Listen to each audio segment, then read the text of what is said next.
I just finished reading Rage by Richard Bachman. This is an early novel by Stephen King, and it is undoubtedly one of his more controversial novels, even for King himself, as he has allowed it to fall out of print. According to Wikipedia, 5 incidents involving students going to school with guns have been inspired by this book.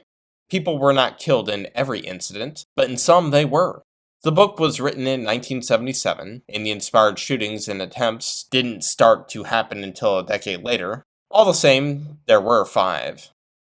As you can guess, the book is about Charlie Decker, a high school student who takes his class hostage with a gun after killing his teacher.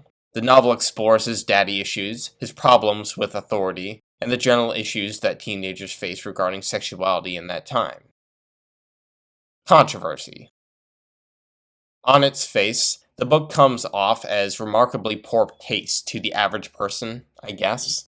I can only guess because my second unpublished novel was also about a school shooting, and it was far nastier than this was. When I looked on Goodreads, I saw that one review gave this book 1 star, suggesting that it justified the shooting, and said that it was the worst book he had ever read, morally speaking, if not in terms of quality, though I am paraphrasing. The frothing outrage was palpable. I imagine my guess is not too far off. And as I said, King let this book fall out of print. But it is worth considering the thought of hindsight. The phenomenon of school shootings is a social contagion, and it did not really take off in the popular consciousness until Columbine in 1999.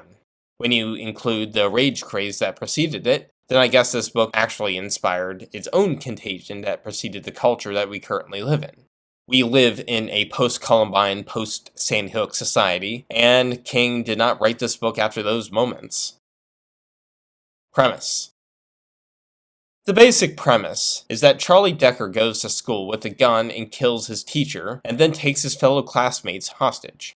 But it's the way in which this premise is executed that makes this book stand out. King actually plays around with the concept of Stockholm Syndrome in the book, all the while touching upon themes of hypocritical adults and daddy issues.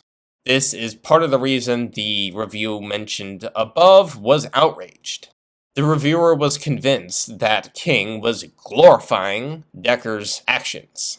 I don't think that this was happening. At the same time, I'm not at all surprised that there were shootings inspired by this very book.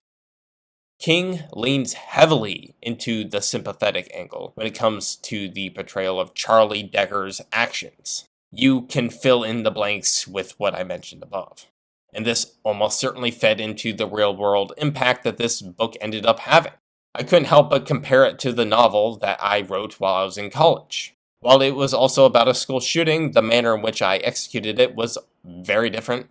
There were multiple points of view, and none of them were particularly likable. The main character especially was unlikable.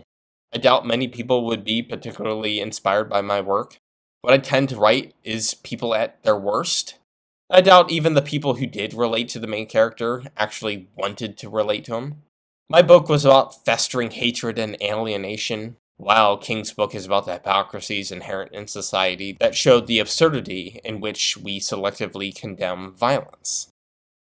In fact, my book was not only written before I ever read this. This book was recommended to me by a beta reader, though it actually took me years to actually get to it. I decided to put my own book on the shelf instead. It was actually Carrie by King that was a major influence on my writing of that novel. If you're familiar with that book, then you'll understand the parallels. Believability. One thing that is worth commenting on is the believability of the scenario. The fact that none of the real-world scenarios went quite the way the perpetrators wanted them to, nor did they go in line with the book, says something. But it is also worth noting that it is a highly contingent scenario. The point is not necessarily that this series of events has a high likelihood of happening. Indeed, the point might be the exact opposite of the case. What transpires on the page is an amazing set of events that stands out precisely because no one is expecting it to happen.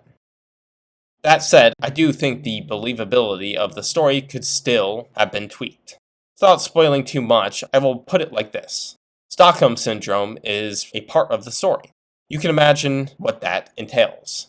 However, the manner in which this is distributed across the victims is both heavily skewed and fixed over time. If less people were on his side in the beginning and more by the end, I think the story would have been more believable. In this story, there isn't much change in any obvious way. Plot. Like The Long Walk, another Bachman book in this collection, this book does not have much of a plot. Hell, like all of King's books. The major structure of the story is through flashbacks, though the way the flashbacks are delivered is through the chapter structure. One chapter will end on "Charlie said," quote unquote, and then the next chapter would simply pick up inside the flashback, as if Charlie and King are both the narrator. This was a change up from how The Long Walk was written, which was done almost entirely through dialogue.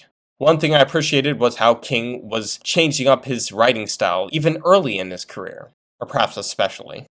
This is not something that the average reader is likely to notice, but it stood out to me at least. Ending. I also like the ending of the book. It stands out because it shows the culmination in a process that had been undergoing over the course of the whole story. Unlike most King endings, there was actually build-up to this ending for the most part. I do have some gripes with the execution of the arc, as I specified above, but the ending itself was the perfect way to resolve the threads of the story. Conclusion. Overall, this book was an interesting and engaging read. I think I will give it a 7 out of 10.